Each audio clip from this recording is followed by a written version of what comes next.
নমস্কাৰ মই অভিজিত নাথে আপোনালোক সকলোকে স্বাগতম জনাইছো আপুনি চাই আছে আপোনাৰ চেনেল জ্ঞান সম্ভাৰ আমি পুনৰ এটা গৃহকৰ্মৰ জৰিয়তে আজি ভিডিঅটো প্ৰস্তুত কৰিব যত্ন কৰিছো আজি গৃহকৰ্মটো হৈছে তলৰ কোনখন চন্দ্ৰকুমাৰ আগলৈ সম্পাদনা কৰা আলোচনী তো ইয়াৰ এনসাৰটো আপোনালোকে কমেন্ট বক্সত সোনকালে জনাব 8 দিনৰ আমি বিগ চ্যালেঞ্জ লৈছিলো 8 দিনত আমি 6টা সেশন কৰিম বুলি ভাবিছিলো 100 এমসিকিউ তো আজি আমি পাৰ্ট 2 আপলোড কৰিব যত্ন কৰিছো ইতিমধ্যে 1 আপলোড কৰা হৈছে যি নহওক আমি পাৰ্ট 2 প্ৰথম কোৱেশ্চনটো লৈকে যাম কোনখন অসমীয়া ছবিয়ে বেষ্ট ফিচাৰ ফিল্ম হিচাপে 63তম ৰাষ্ট্ৰীয় চলচ্চিত্ৰ বঁটা লাভ কৰিছিল ইয়াৰ এনসাৰ কোনটো হ'ব তো আমি ডেসক্ৰিপচন বক্সত আমি যেটো পাৰ্ট ইতিমধ্যে আপলোড কৰিলো সেই পাৰ্টটোৰ লিংক লগতে আমি এটা হোৱাটছআপৰ আমি লিংক প্ৰভাইড কৰিছো যদি আপোনালোকৰ প্ৰয়োজনীয় যেখিনি পিডিএফ থাকিব পাৰে হেখিনি আমি হোৱাটছআপতে শেয়াৰ কৰিম সো ইয়াৰে এনসাৰটো কোনটো হ'ব অপচন নম্বৰ বি কথা নদী আমি নেক্সট কোৱেশ্চনটো লৈকে যাম কোনখন ছবিৰ বাবে ভূপেন হাজৰিকাই 1975 চনৰ ৰাষ্ট্ৰীয় শ্ৰেষ্ঠ সংগীত নিৰ্দেশক বঁটা লাভ কৰিছিল তো এনসাৰ কোনটো হ'ব এনসাৰ হৈ যাব অপচন নম্বৰ ডি সামেলি মেমসাব তো আমি নেক্সট কোৱেশ্চন লৈকে যাও প্ৰথমটো ব্যক্তিগত দূৰদৰ্শন চেনেল কোনটো তো আমি গুৰুত্বপূৰ্ণ প্ৰশ্ন আনিব যত্ন কৰিছো তো এটো এটা অত্যন্ত গুৰুত্বপূৰ্ণ হয় তো ইয়াৰ ৰাইট এনসাৰ কোনটো হৈ যাব অপচন নম্বৰ বি শুদ্ধ হ'ব এনি টিভি আমি নেক্সট কোৱেশ্চন লৈকে যাও যদি আপুনি কোৱেশ্চন সমূহৰ কোৱালিটি ভাল পায় ভিডিওটো যদি ভাল পায় তেতিয়া আপুনি ভিডিওটো লাইক কৰিব চেনেলটো সাবস্ক্ৰাইব কৰি ৰাখিব চেষ্টা কৰিছো ভাল কোৱেশ্চন আনিবৰ কাৰণে সো দেখা যাওক কি হয় তো নেক্সট কোৱেশ্চন কলিকতাৰ পৰা প্ৰকাশিত প্ৰথম অসমীয়া আলোচনী কোনখন আছিল ইয়াৰ ৰাইট এনসাৰটো ক'ব অপচন নম্বৰ ডি জোনাকি আমি নেক্সট চাও আন্তঃৰাষ্ট্ৰীয় চলচ্চিত্ৰ মহোৎসৱত অংশগ্ৰহণ কৰা প্ৰথম অসমীয়া ছবি কোনখন আছিল কোৱেশ্চনটোৰ এনসাৰ কি হ'ব তো পুনৰবাৰ কৈছো চেনেলটো সাবস্ক্ৰাইব কৰি ৰাখিব যদি কোৱেশ্চন বেছ পায় তেতিয়াহে তো এনসাৰ হ'ব অপচন নম্বৰ সি পুবেৰুন তো আমি নেক্সট কোৱেশ্চনটো চাও আৰু 4টা পাৰ্ট বাকি আছে আমাৰ তো দেখা যাওক কিমান ধৰণৰ কোৱেশ্চন আমি আলোচনা কৰিব যত্ন কৰো কিন্তু চেষ্টা কৰিছো ভাল কোৱেশ্চন আনিবৰ কাৰণে 6 নম্বৰ কোৱেশ্চনটো ডক্টৰ বেজবৰুৱা ছবিৰ পৰিচালক কোন আছিল ইয়াৰ ৰাইট এনসাৰ কোনটো হৈ যাব ইয়াৰ ৰাইট এনসাৰ হৈ যাব option number D Brajen Barua আমি নেক্সট কোৱেশ্চন চাও অসমৰ প্ৰথম গৰাকী মহিলা সংগীত পৰিচালক কোন আছিল এডিআৰিত এনেকুৱা ধৰণৰ বিষয়ে কোৱেশ্চন আহিছিল সো আমি ইয়াতে ইনক্লুড কৰিব যত্ন কৰিছো বহি এখন লৈ লব আপোনালোকে যিবিলাক বিষয়ে কোৱেশ্চন আহিছে তো একিনি আপোনালোকে লিখি যাব এইকেদিন মাজত সময় আছে আপোনালোকে এবাৰ চেষ্টা কৰক পুনৰবাৰ তাৰো কোৱেশ্চন জানিব যত্ন কৰক তো 7 নম্বৰ প্ৰশ্নটো অসমৰ প্ৰথম গৰাকী মহিলা সংগীত পৰিচালক কোন আছিল ৰাইট এনসাৰ কোনটো হৈ যাব অপচন নম্বৰ সি মনিষা হাজৰিকা নেক্সট চাও কাৰ্টুনৰ আৰম্ভণি কৰা প্ৰথমখন অসমীয়া আলোচনী কোনখন আছিল তো ইয়াৰ ৰাইট এনসাৰ হ'ব অপচন নম্বৰ ডি বাহি পিছৰ এটা কোৱেশ্চন চাও অসমৰ প্ৰথমখন দৈনিক বাতৰি কাকত সাধাৰণ কোৱেশ্চন এটো জানিব এনসাৰটো দৈনিক বাতৰি আমি নেক্সট চাও ইটাখুলি ৰণত মোগলৰ বিৰুদ্ধে কোনজন স্বৰ্গদেৱে যুঁজ দিছিল কালি ইতিমধ্যে আমি কৈছো আহোম মোগল এইবিলাক বিষয়ৰ ওপৰত কোৱেশ্চন একদম পাব আপোনালোকে সো ভালকে চাব যত্ন কৰক একিটা কনসেপ্ট ইয়াৰ ৰাইট এনসাৰ কোনটো হ'ব ইয়াৰ ৰাইট এনসাৰ হৈ যাব অপচন নম্বৰ এ গদাধৰ সিংহ পিছৰ এটা প্ৰশ্ন চাও অসমৰ সিংহ মানৱ বুলি কাক কোৱা হয় গুৰুত্বপূৰ্ণ প্ৰশ্ন আহিব পাৰে এনে ধৰণৰ প্ৰশ্ন ৰাইট এনসাৰ হ'ব অপচন নম্বৰ এ ৰাধা গোবিন্দ বৰুৱা পিছৰ এটা প্ৰশ্ন চাও মুলা গাভৰুৱে কাৰ বিৰুদ্ধে যুঁজ দি মৃত্যুবৰণ কৰিছিল ইতিমধ্যে এটো কোৱেশ্চন এডিআৰিটো আহিছিল ইয়াৰ ৰাইট এনসাৰ কোনটো হ'ব অপচন নম্বৰ বি তুৰ্বকৰ বিৰুদ্ধে পিছৰ এটা প্ৰশ্ন চাই লও অসমৰ অগ্নিকবি বুলি কাক কোৱা হয় তো আমি পাৰ্ট 1 আলোচনা কৰোতে কৈছিলো আপোনালোকে গুগলত যেবিলাক আমাৰ অসমৰ জনপ্ৰিয় সাহিত্যিক আছে কবি আছে তেওঁলোকৰ নিকনেম সমূহ চাই লব আপোনালোকে তো ইয়াৰ ৰাইট এনসাৰ হৈ যাব option number D Kamalakanta Bhattacharya পিছৰ প্ৰশ্ন চাও সংবিধানৰ কোনটো অংশত মৌলিক অধিকাৰ সমূহ আছে সংবিধানৰ ওপৰত কোৱেশ্চন আপোনালোকে লাভ কৰিব তো এটা এটা গুৰুত্বপূৰ্ণ প্ৰশ্ন ইয়াৰ ৰাইট এনসাৰ হৈ যাব অপচন নম্বৰ এ তৃতীয় অংশত আছে মৌলিক অধিকাৰ সমূহ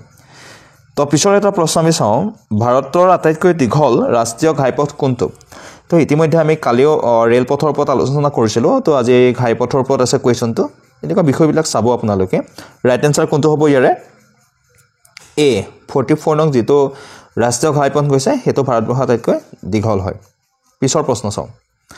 ভাৰতৰ আটাইতকৈ ডাঙৰ ৰাষ্ট্ৰীয় উদ্যানখনৰ নাম কি হয় তো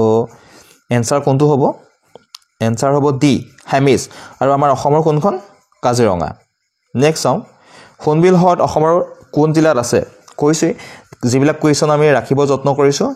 এডিআৰিত এনেকুৱা বিষয়ৰ কোৱেশ্চন আহিছিল আৰু প্ৰতি বছৰে আজিকালি কোৱেশ্চন পেটাৰ্ন বিলাক চেঞ্জ হয় কোৱেশ্চন বিলাক চেঞ্জ কৰিব গৈ আছে পেটাৰ্ণ চেঞ্জ কৰিব গৈ আছে আৰু আপোনালোকে জানে আমাৰ ছাত্ৰ ছাত্ৰীয়ে খুব পঢ়ে ল'ৰা ছোৱালী আমাৰ খুব পঢ়েও কাট অফ কিমান বেছি গৈছে নিশ্চয় গম পাইছে সো 17 নম্বৰ কুৱেশ্যনটো এডিৰেট আহিছিলে হুনবিল হ্ৰদ অসমৰ কোন জিলাত আছে ইয়াৰ ৰাইট এনসাৰ হ'ব অপচন নাম্বাৰ ডি কৰিমগঞ্জ জিলাত আছে নেক্সট চাওঁ আমি গোপীনাথ বৰদলৈক লোকপ্ৰিয় উপাধি কোনে প্ৰদান কৰিছিলে এনেকুৱা ধৰণৰ প্ৰশ্ন আৰু চাব কোনে কাক কি উপাধি প্ৰদান কৰিছিলে ইয়াৰ ৰাইট এনসাৰ হ'ব অপচন নাম্বাৰ সি জয়ৰাম দা দৌলতৰামে গোপীনাথ বৰদলৈক লোকপ্ৰিয় উপাধিটো প্ৰদান কৰিছিলে নেক্সট চাওঁ কোনজন মুখ্যমন্ত্ৰীৰ শাসনকালত অসম চুক্তি স্বাক্ষৰিত হৈছিলে কাদিনা স্বাক্ষৰিত হৈছিলে ইয়াৰ ৰাইট এনসাৰ হৈ যাব option number D Hiteswar Saikia লগত আপোনালোকে কমেন্ট কৰিবচোন সেই সময়ত আমাৰ প্ৰধানমন্ত্ৰী কোন আছিলে নেক্সট চাওঁ গীতিকবি বুলি কাক কোৱা হয় অপচন কিটা চাওঁ আৰু ৰাইট এনসাৰটো ক'ব পাৰিব অপচন নাম্বাৰ বি শুদ্ধ পাৰ্বতী প্ৰসাদ বৰুৱা নেক্সট চাওঁ মলয়া গোস্বামীয়ে শ্ৰেষ্ঠ অভিনেত্ৰী হিচাপে ৰাষ্ট্ৰীয় সন্মান লাভ কৰা অসমীয়া ছবিখনৰ নাম কি আছিলে ওকে কোনে লাভ কৰিছিলে মলয়া গোস্বামীয়ে তো কোনখন আছিলে ইয়াৰ ৰাইট এনসাৰ হৈ যাব অপচন নাম্বাৰ এ ফিৰিঙতিৰ বাবে মলয়া গোস্বামী বাইদেৱে শ্ৰেষ্ঠ কি পাইছিলে ৰাষ্ট্ৰীয় সন্মান লাভ কৰিছিলে অভিনেত্ৰী ৰূপে ওকে নেক্সট কুৱেশ্যন চাওঁ কোনখন গ্ৰন্থৰ বাবে লক্ষীনন্দন বৰাই সৰস্বতী বঁটা লাভ কৰিছিলে তো ইয়াৰ ৰাইট এনসাৰ কোনটো হ'ব অপচন নাম্বাৰ এ কায়কল্প আমি পিছৰ কুৱেশ্যন চাওঁ সংবিধান সভাৰ খচৰা কমিটিত অসমৰ কোনজন সদস্য আছিলে সংবিধানৰ ওপৰত এটা খুব ধুনীয়া পাৰ্ট আছে তো মই ভিডিঅ' লিংকটো ডেছক্ৰিপশ্যন বক্সত পাৰিলে লগাব যত্ন কৰিম যদি নহয় আপোনালোকে হোৱাটছআপত যোগদান কৰিব তাতে আমি প্ৰয়োজনীয় কিছুমান নোট PDF শ্বেয়াৰ কৰি দিম তো ইয়াৰ ৰাইট এনসাৰ হৈ যাব option number okay option number কোনটো শুদ্ধ হ'ব বি মোহাম্মদ ছাদুল্লাহ নেক্সট চাওঁ অসমৰ প্ৰথম মহিলা মুখ্যমন্ত্ৰী কোন আছিলে সাধাৰণ কুৱেশ্যন এনসাৰ দিব পাৰিব আনৱাৰ তাইমুৰ নেক্সট চাওঁ আমি চিল্কা হ্ৰদ কোন ৰাজ্যত অৱস্থিত এনেকুৱা ধৰণৰ গুৰুত্বপূৰ্ণ প্ৰশ্ন আহিব আপোনালোকৰ তো ইয়াৰ ৰাইট এনসাৰ হ'ব অপচন নাম্বাৰ বি ইতিমধ্যে আমি হুনবিল হ্ৰদৰ বিষয়ে পাতিছিলোঁ যেটো ক'ত আছিলে কৰিমগঞ্জত আছিলে এটো হৈছে চিল্কা হ্ৰদ উৰিষ্যাত আছে গুৰুত্বপূৰ্ণ হ্ৰদ হয় এটো এটা ভাৰতৰ সোঁমাজেদি কি ৰেখা পাৰ হৈ গৈছে এইটো এটা খুব গুৰুত্বপূৰ্ণ তো আহিব পাৰে তো ভাৰতৰ সোঁমাজেদি কি ৰেখা পাৰ হৈ গৈছে অপচন নাম্বাৰ ইয়াৰে শুদ্ধ হৈ যাব ডি কৰ্কটক্ৰান্তিৰ যিটো ৰেখা সেইডাল আমাৰ ভাৰতৰ সোঁমাজেৰে পাৰ হৈ গৈছে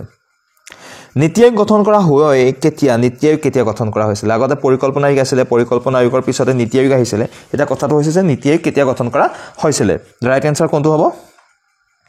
অপচন নাম্বাৰ এ 1 জানুৱাৰী 2015 চন তো তাৰিখটো মনত ৰাখিব অপচনত গোটেইকেইটা যদি 15 পাই 2015 পাই যায় তেতিয়া তাৰিখটো খেলিমেলি লাগি যাব সো মনত ৰাখিব 1 জানুৱাৰী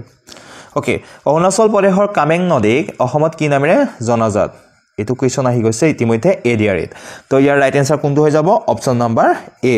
জিয়া ভৰলী অৰুণাচল প্ৰদেশত কামেং নদী হিচাপে জনা যায় নেক্সট কুৱেশ্যন চাওঁ ভাৰতীয় সময় আৰু গ্ৰীনিছ সময়ৰ মাজত পাৰ্থক্য কিমান হয় গুৰুত্বপূৰ্ণ ইয়াৰ ৰাইট এনসাৰ কোনটো হৈ যাব অপচন নাম্বাৰ এ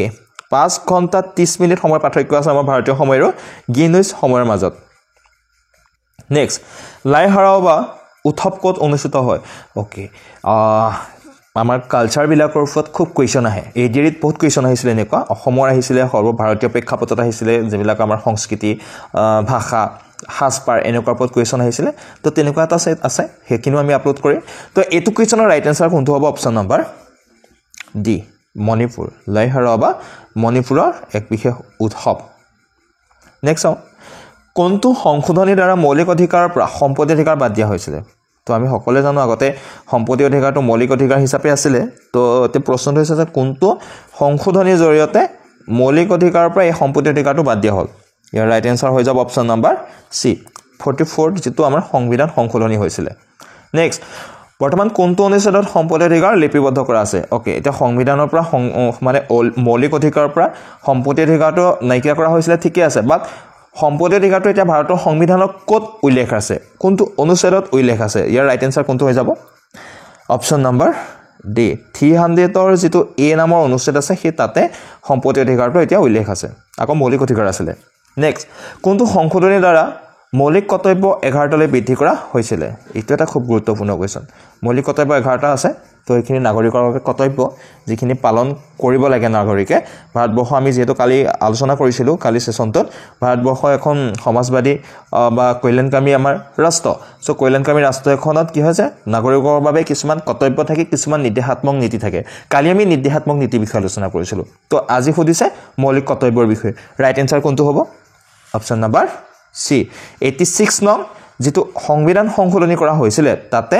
মৌলিক কৰ্তব্যটো 11টা লৈকে বৃদ্ধি কৰা হৈছিল ওকে নেক্সট কোৱেশ্চন কোনটো অনুচ্ছেদৰ ৰাষ্ট্ৰীয় জৰুৰীকালীন অৱস্থাৰ কথা আছে আমাৰ টোটাল কেটা তিনটা পৰ্যায়ৰ জৰুৰীকালীন অৱস্থা হ'ব পাৰে ৰাজ্যিক হ'ব পাৰে ৰাষ্ট্ৰীয় হ'ব পাৰে আৰু বিত্তীয় যেটো জৰুৰীকালীন অৱস্থা হ'ব পাৰে এটাইকিটা মনত ৰাখিব আপোনালোকে ইয়াতে সুধিছে আমাক ৰাষ্ট্ৰীয় জৰুৰীকালীন অৱস্থাৰ কথা সুধিছে ৰাইট আনসাৰ হৈ যাব অপচন নম্বৰ ডি 352 নং যেটো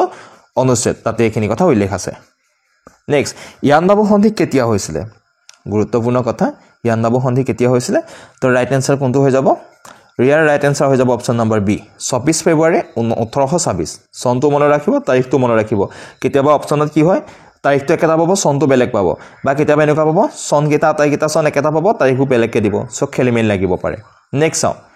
কেন্দ্ৰীয় মন্ত্ৰীসভাৰ মন্ত্ৰিত্ব লাভ কৰা প্ৰথম অসমীয়া মহিলা কোন আছিল ৰাইট আনসাৰ কোনটো হ'ব ইয়াৰ ৰাইট আনসাৰ হৈ যাব অপচন নম্বৰ সি ৰেণুকা দেৱী বৰকটকী পিছৰ প্ৰশ্ন চাও কিমান চনত অসমীয়া ভাষাটো ৰাজ্যিক ভাষা ৰূপে স্বীকৃতি পাইছিল এটা এটা গুৰুত্বপূৰ্ণ কোৱেশ্চন ইয়াৰ ৰাইট আনসাৰ কোনটো হ'ব অপচন নম্বৰ বি 1962 সো কেতিয়াবা আপোনালোকে 62 পাব পাৰে অপচনটো অকমান চাই ল'ব খালি 62 পাব পাৰে দেই নেক্সট আমি কোনে 17 বাৰ ভাৰত আক্ৰমণ কৰিছিল তো ইয়াৰ ৰাইট আনসাৰ কোনটো হ'ব অপচন নম্বৰ এ মামুদ গজনী নেক্সট আমি গুপ্ত শাসন কালত ব্যৱহৃত চিহ্ন কি আছিল এনেকুৱা ধৰণৰ কোৱেশ্চন আপোনালোকে খুব পাব তো ইয়াৰ ৰাইট আনসাৰ হৈ যাব অপচন নম্বৰ বি গৰুৰ আছিল গুপ্ত শাসন কালত ব্যৱহৃত এক চিহ্ন নেক্সট সত্যমেৱ জয়তে এই বাণীটো ক'ৰ পৰা অনা হৈছে ৰাইট আনসাৰ কোনটো হৈ যাব অপচন নম্বৰ ডি মুণ্ডক উপনিষদৰ পৰা অনা হৈছে আহিছে এডৰে তেনেকুৱা ধৰণৰ কোৱেশ্চন আহিছে কোনে সংস্কৃত ব্যাকৰণ ৰচনা কৰিছিল ইয়াৰ ৰাইট আনসাৰ কোনটো হ'ব সংস্কৃত ব্যাকৰণখন পাণিনিৰ আছিল নেক্সট চাও মুদ্ৰাক্ষ ৰচক কোন আছিল ওকে মুদ্ৰাক্ষখনৰ ৰচক কোন আছিল ৰাইট আনসাৰ কোনটো হ'ব অপচন নম্বৰ সি বিশাখা দত্ত পিছৰ প্ৰশ্ন চাও কলহনৰ দ্বাৰা ৰচিত গ্ৰন্থখনৰ নাম কি আছিল এই গ্ৰন্থবিলাকৰ বিষয়ে আহে তো ইয়াতে নেক্সট কোৱেশ্চনটো আছিল কলহনৰ দ্বাৰা ৰচিত গ্ৰন্থ ইয়াৰ ৰাইট আনসাৰ কোনটো হ'ব অপচন নম্বৰ ডি ৰাজত ৰংগিনী এখন কাৰ আছিল কলহনৰ আছিল পিছৰ প্ৰশ্ন চাও ইণ্ডিকাখনৰ ৰচক কোন আছিল এইবিলাক গুৰুত্বপূৰ্ণ কিছুমান গ্ৰন্থ ইয়াৰ ৰচক কোন আছিল সুধিছে ইণ্ডিকা ইয়াৰ ৰচক আছিল মেগাস্থেনিছ ওকে পিছৰ প্ৰশ্ন চাও চন্দ্ৰগুপ্ত কোন বংশৰ প্ৰতিষ্ঠাপক আছিল এটা এটা খুব গুৰুত্বপূৰ্ণ প্ৰশ্ন তো ৰাইট আনসাৰ হ'ব অপচন নম্বৰ এ মৌৰ্য বংশৰ পিছৰ এটা কোৱেশ্চন মৌৰ্য সাম্ৰাজ্যৰ অথবা মৌৰ্য বংশৰ শ্ৰেষ্ঠ ৰজা কোন আছিল কালি আমি আহোমসকলৰ কথা পাতিছিলো তাত আছিল প্ৰশ্ন এটো শ্ৰেষ্ঠ আহোমৰ ৰজা কোন আছিল আজি আছে মৌৰ্য সাম্ৰাজ্যৰ শ্ৰেষ্ঠ ৰজা কোন তো ৰাইট আনসাৰ কোনটো হ'ব অপচন নম্বৰ বি অশোক পিছৰ প্ৰশ্নটা চাও অৰ্থশাস্ত্ৰখন কোনে লিখিছিল এটা সাধাৰণ কোৱেশ্চন আমি সকলোৱে জানো কৰ্তৃত লৈ লিখিছিল হয় না বাৰু নেক্সট কোৱেশ্চনটা চাই লও দেৱানাম প্ৰিয় বুলি কাক কোৱা হয় কাৰ ছদ্মনাম দেৱানাম প্ৰিয় তো ইয়াৰ ৰাইট আনসাৰ কোনটো হ'ব অপচন নম্বৰ এ অশোকক কি বুলি কোৱা হয় দেৱানাম প্ৰিয় বুলি কোৱা হয় আৰু তেওঁ ইতিমধ্যে আলোচনা কৰি গলো তেওঁৰ বিষয়ে নেক্সট চৰক সংহিতা তলৰ কোনটোৰ সৈতে জড়িত হয় খুব গুৰুত্বপূৰ্ণ ইয়াৰ ওপৰত এই সিস্টেমবিলাকৰ ওপৰত এডিট প্ৰশ্ন আহিছে সো তেনেকুৱা কিছুমান কোৱেশ্চন ৰাখিব যত্ন কৰিছো যাতে আহিলে আপোনালোকৰ খেলিমেল নালাগে আৰু সেইকাৰণে কৈছিলো প্ৰথমে বহিখন উলিয়াই লওক বুলি এই এনেকুৱা টপিকবিলাক লিখি যাব লাগে যদি এতিয়া আপোনাৰ এইখিনি চোৱা হোৱা নাই একবাৰ আপোনালোকে ভালকে চাই ল'ব মানে তো চৰক সংহিতা তলৰ কোনটোৰ সৈতে জড়িত সুধিছিল আমাক প্ৰশ্নটো ৰাইট আনসাৰ কোনটো হৈ যাব অপচন নম্বৰ বি আয়ুৰ্বেদৰ সৈতে জড়িত হয় চৰক সংহিতাখন নেক্সট কোৱেশ্চন চাও চি ইউ কি গ্ৰন্থখনৰ ৰচনা কোনে কৰিছিল এখন খুব গুৰুত্বপূৰ্ণ ৰচনা হয় তো কোনে কৰিছিল হিউৱেন চাঙে কৰিছিল চীনা পৰিভাষক নেক্সট চাও ৰজনীকান্ত বৰদলৈৰ প্ৰথম উপন্যাসখনৰ নাম কি আছিল ইয়াৰ ৰাইট আনসাৰ কোনটো হ'ব ইয়াৰ ৰাইট আনসাৰ হৈ যাব অপচন নম্বৰ সি মিৰি জীয়ৰী তো এইদৰে এটা কোৱেশ্চন আহিছিল আমাৰ যিখন বেদ আছে আটাইতকৈ পুৰণা বেদখনৰ আহিছিল বেদক মই আৰু এটা কোৱেশ্চন আহিছিল মই অকমান পাহৰি গৈছো সেইকাৰণে অলপ আগতে এনেকুৱা এটা কোৱেশ্চন ৰাখিলো আপোনালোকৰ বাবে এটো কোৱেশ্চন দিছে 1857 চনৰ বিদ্ৰোহত অসমত কোনে গুৰি ধৰিছিল তো যদি কোৱেশ্চনখিনি ভাল পাইছে তো তেতিয়াহলে ভিডিওটো লাইক এটা কৰিব চেনেলটো সাবস্ক্ৰাইব কৰি ৰাখিব এতিয়া আৰু 4টা অলমোস্ট 400 প্লাস কোৱেশ্চন আহিব বাকি আছে তো ৰাইট আনসাৰ কোনটো হ'ব ইয়াৰে option number B Maniram Dewan পিছৰ এটা কোৱেশ্চন চাও চেষ্টা কৰিছিলো কোৱেশ্চন বিলাক অলপ কোৱালিটি বেস আনিবৰ কাৰণে ভিডিও আপোনালোকে ইউটিউবতো বহুত পাব কোৰ্স আপোনালোকে বহুত পাব সো ইম্পৰ্টেন্ট কথাটো হৈছে গুড কোৱালিটি যেটা বেস আমাৰ কোৱেশ্চন সো হেখিনি আটাইতকৈ গুৰুত্বপূৰ্ণ সাধাৰণ কোৱেশ্চন কিন্তু সবেই জানে তো নেক্সট কুৱেশ্যনটো আছিলে যে সংগীত নাটক অকাডেমি বঁটা লাভ কৰা প্ৰথম অসমীয়া মহিলা কোন আছিলে ইয়াৰ ৰাইট এনসাৰ কোনটো হৈ যাব অপশ্যন নম্বৰ ডি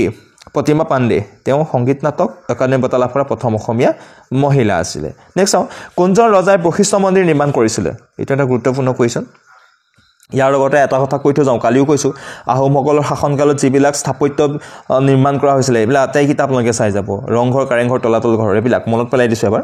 54 নং কুৱেশ্যনটোৰ ৰাইট এনসাৰ হৈ যাব অপশ্যন নম্বৰ বি ৰাজেশ্বৰ সিংহই নিৰ্মাণ কৰিছিলে পিছৰ কুৱেশ্যন চাওঁ তলৰ কোনটো ব্ৰিটিছৰ বিৰুদ্ধে কৰা প্ৰথমটো কৃষক বিদ্ৰোহ আছিলে ইয়াৰ এনসাৰ পাৰিব আপোনালোকে ৰাইট এনসাৰ হৈ যাব অপশ্যন নম্বৰ বি পথৰুঘাটৰ ৰাইচ মিল আছিলে নেক্সট চাওঁ আকবৰৰ ৰাজসভাৰ বিত্তীয় পৰামৰ্শদাতা কোন আছিলে খুব গুৰুত্বপূৰ্ণ প্ৰশ্নবিলাক এইদৰে তেনেকেই আহিছিলে তো এইকাৰণে ৰাখিছোঁ কুৱেশ্যনবিলাক 56 কুৱেশ্যনটোৰ ৰাইট এনসাৰ হৈ যাব অপশ্যন নম্বৰ বি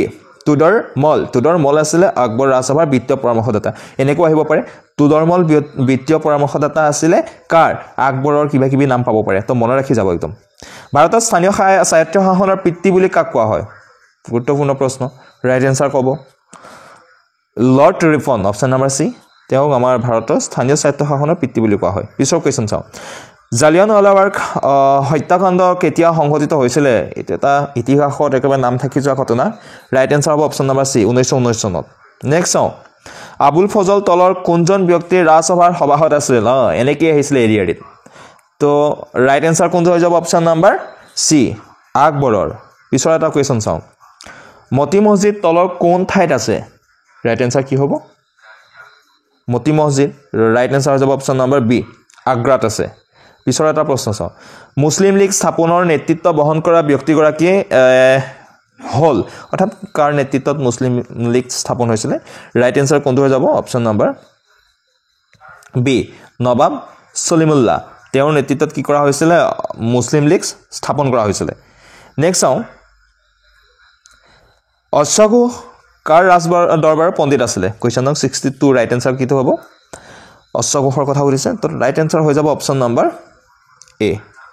কনিষ্ক হ'ব লাগিছিলে সদৰে ভুলে থাকিলে তো কনিষ্কৰ ৰাজ দৰবাৰৰ পণ্ডিত আছিলে কোন অশ্বঘোষ নেক্সট চাওঁ লং ৱাক টু ফ্ৰীডম এই গ্ৰন্থখনৰ লিখক কোন আছিলে গুৰুত্বপূৰ্ণ এখন গ্ৰন্থ ইয়াৰ ৰাইট এনসাৰ হ'ব option number C Nelson Mandela পিছৰ এটা প্ৰশ্ন চাওঁ অসহযোগ আন্দোলন কেতিয়া হৈছিলে সাধাৰণ কুৱেশ্যন ৰাইট এনসাৰ হৈ যাব ইয়াৰ অপশ্যন নম্বৰ ডি 1920 চনত নেক্সট চাওঁ তো মানে ইতিহাসৰ গুৰুত্বপূৰ্ণ এই আটাইকেইটা আপোনালোকে আন্দোলন বা যিবিলাক আমাৰ বিদ্ৰোহ আছিল মনত ৰাখিব কাৰ কাৰ্যকালত বংগ বিভাজন আঁচনিখন কাৰ্যকৰী কৰা হৈছিলে ৰাইট এনসাৰ কোনটো হ'ব অপশ্যন নম্বৰ ডি লৰ্ড কাৰ্জনৰ দিনতে বংগ বিভাজন আঁচনিখন কাৰ্যকৰী হৈছিলে নেক্সট চাওঁ টি চিটি অফ ইণ্ডিয়া বুলি কাক কোৱা হয় টি চিটি বুলি কাক কোৱা হয় তো ৰাইট এনসাৰ কোনটো হৈ যাব অপশ্যন নম্বৰ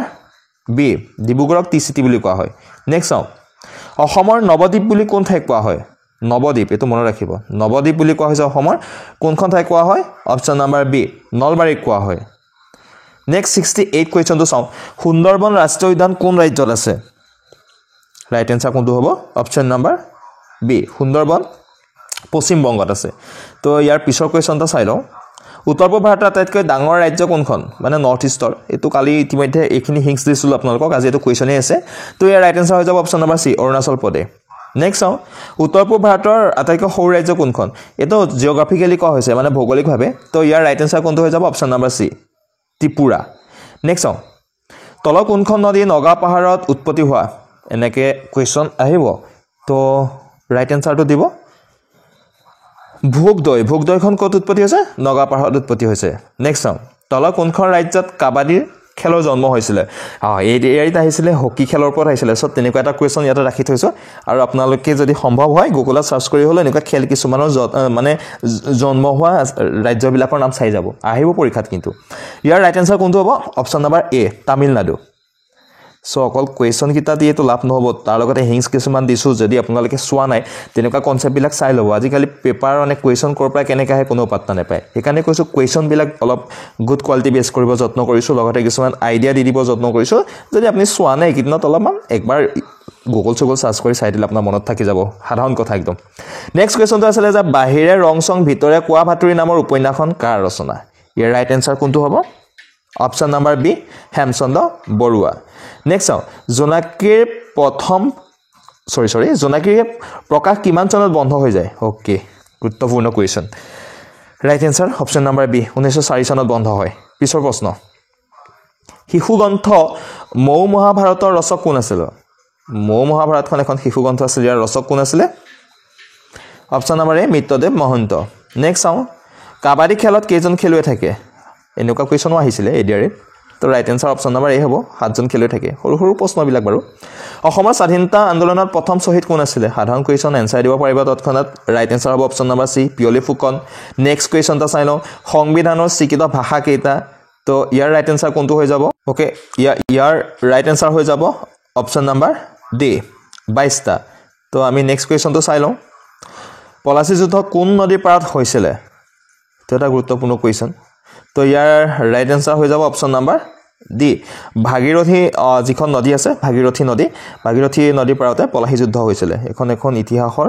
গুৰুত্বপূৰ্ণ যুদ্ধ হয় নেক্সট চাও অসমৰ লগতে আৰু কোনখন ৰাজ্যৰ ৰাজ্যিক ফুল কপৌ হয় আমাৰ ৰাজ্যিক ফুল কপৌ ফুল কালি আমি আলোচনা কৰিছিল যে কপৌ ফুলক কিমান চনত ৰাজ্যিক ফুল হিচাপে স্বীকৃতি প্ৰদান কৰা হৈছিল আজি কোৱেশ্যনটো আছে যে অসমৰ লগতে আৰু কোনখন ৰাজ্য মানে ৰাজ্যিক ফুল কপৌ ফুল হয় ইয়াৰ ৰাইট এনসাৰ ক'ব অপশন নাম্বাৰ এ অৰুণাচল প্ৰদেশৰ পিছৰ এটা প্ৰশ্ন চাও চাহক কেতিয়া ৰাজ্যিক পানীয় হিচাপে স্বীকৃতি প্ৰদান কৰা হৈছিল ৰাজ্যিক পানীয় হৈছে আমাৰ চাহ তো এতিয়া সুধিছে প্ৰশ্নটো কিমান চনত চাহক ৰাজ্যিক পানীয় হিচাপে স্বীকৃতি প্ৰদান কৰা হৈছিল ৰাইট এনসাৰ হ'ব অপশন নাম্বাৰ ডি 2011 চনত পিছৰ এটা প্ৰশ্ন চাও ৰংমিলিৰ হাঁহি গ্ৰন্থখনৰ ৰক্ষক কোন ইয়াৰ ৰাইট এনসাৰ হ'ব অপশন নাম্বাৰ এ ৰংবং তেৰাং গ্ৰন্থৰ ওপৰতো কোৱেশ্যন আহিবই প্ৰথম অসমীয়া আধুনিক কবিতা কোনটো আছিল অপশন নাম্বাৰ সি কালি ইতিমধ্যে আলোচনা কৰিছিলো ইয়াৰ ওপৰত কিছু কথা আৰু বন কৰি নেক্সট চাও ভাৰতৰ জাতীয় প্ৰতীকটো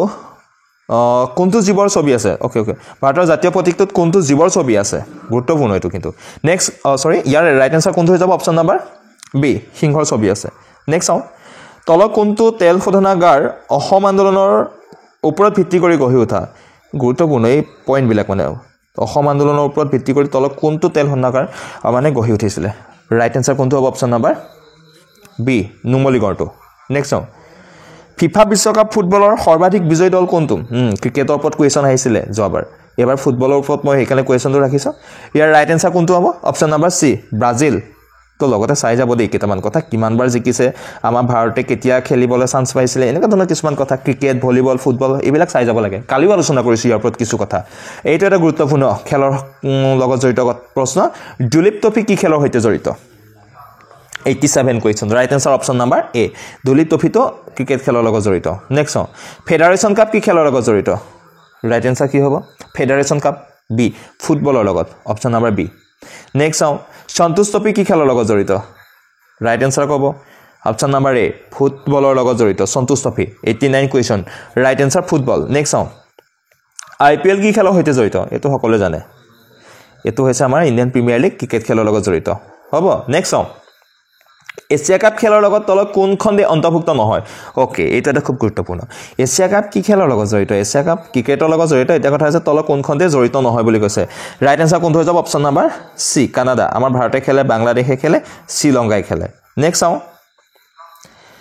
ভাৰতৰ ৰিজাৰ্ভ বেংকৰ নতুন গভৰ্ণৰ কোন হৈছে তো ইয়াৰ ৰাইট এনসাৰ কোনটো হ'ব ওকে ইয়াৰ ৰাইট এনসাৰ হৈ যাব option number A Shaktikanta the next কোৱেশ্যনটো চাই লওঁ আমি বৈকাল হ্ৰদ কোন দেশত অৱস্থিত ইয়াৰ ৰাইট এনসাৰ কোনটো হৈ যাব বৈকাল হ্ৰদ তো ইয়াৰ ৰাইট এনসাৰ হৈ যাব অপশন নাম্বাৰ সি ৰাছিয়াত অৱস্থিত বৈকাল হ্ৰদ নেক্সট মানহ নদী আৰু ব্ৰহ্মপুত্ৰ নদী সংযোগ হোৱা ঠাইখনৰ নাম কি আছিল ৰাইট এনসাৰ কি হ'ব ইয়াৰে অপশন নাম্বাৰ এ যোগীগোপাত কি হৈছে মানহ নদী আৰু ব্ৰহ্মপুত্ৰ নদী দুইখন নদী একেলগ হৈছে নেক্সট তল কোনখন ৰাজ্যই চীন নেপাল আৰু ভূটানৰ সৈতে সীমা ভাগ বতৰা কৰে সো এনসাৰ কোনটো হৈ যাব অপশন নাম্বাৰ বি সিকিমে কৈছে চীন নেপাল ভূটানৰ সৈতে একেলগে সীমা ভাগ বতৰা কৰে নেক্সট 2024 চনৰ আইসিসি টি20 ক্ৰিকেট খেলৰ চেম্পিয়ন দল কোনটো আছিল তো ইয়াৰ ৰাইট এনসাৰ কি হ'ব অপশন নাম্বাৰ সি ভাৰতে দক্ষিণ আফ্ৰিকাক পৰাস্ত কৰি পেলাই জয়ী হৈছিল নেক্সট ভাৰতে বৰ্তমানলৈকে কেইবাৰ টি20 বিশ্বকাপ জিকিছে এনেকুৱা ধৰণৰ কোৱেশ্যন এৰিয়াত আহিছিল ইয়াৰ ৰাইট এনসাৰ হ'ব অপশন নাম্বাৰ এ দুবাৰ ভাৰতে এতিয়ালৈকে দুবাৰ জিকিছে ভাৰতৰ প্ৰশাসনিক দিশৰ মুৰব্বী কোন ৰাইট এনসাৰ কি হ'ব অপশন নাম্বাৰ এ ৰাষ্ট্ৰপতি তো কোৱেশ্যনটো এনেকুৱা ক্ৰিটিকেল কৰি দিব অলপমান নেক্সট আমচাং অভয়াৰণ্য কোন জিলাত আছে কালি ইয়াৰ ওপৰত কিছু আলোচনা কৰিছো অভয়াৰণ্যবিলাকৰ ওপৰত ইয়াৰ ৰাইট এনসাৰ হ'ব অপশন নাম্বাৰ এ কামৰূপত আছে তো লাষ্ট কুৱেশ্যনটো আজি তো পুনৰবাৰ কৈছোঁ কুৱেশ্যনবিলাক অলপ বেষ্ট কৰিব যত্ন কৰিছিলোঁ যদি এতিয়ালৈকে চাই আছে ভিডিঅ'টো যদি ভাল পাইছে তেতিয়া লাইক কৰিব চেনেলটো ছাবস্ক্ৰাইব কৰি ৰাখিব এনেধৰণৰ ভিডিঅ'সমূহ পাবৰ কাৰণে ইয়াৰ ৰাইট এনচাৰ কোনটো হৈ যাব অপশ্যন নম্বৰ গৰমপানী অভয়াৰণ্য কোন জিলাত আছে অপশ্যন নম্বৰ কোনটো শুদ্ধ হ'ব অপশ্যন নম্বৰ বি গৰমপানী অভয়াৰণ্য কাৰ্বি আংলং জিলাত আছে তো আজিলৈ ইমানতে শেষ কৰিছোঁ কুৱেশ্যন তো কাইলৈ আমি পুনৰ নেক্সট 100 কুৱেশ্যন দিব যত্ন কৰিম ধন্যবাদ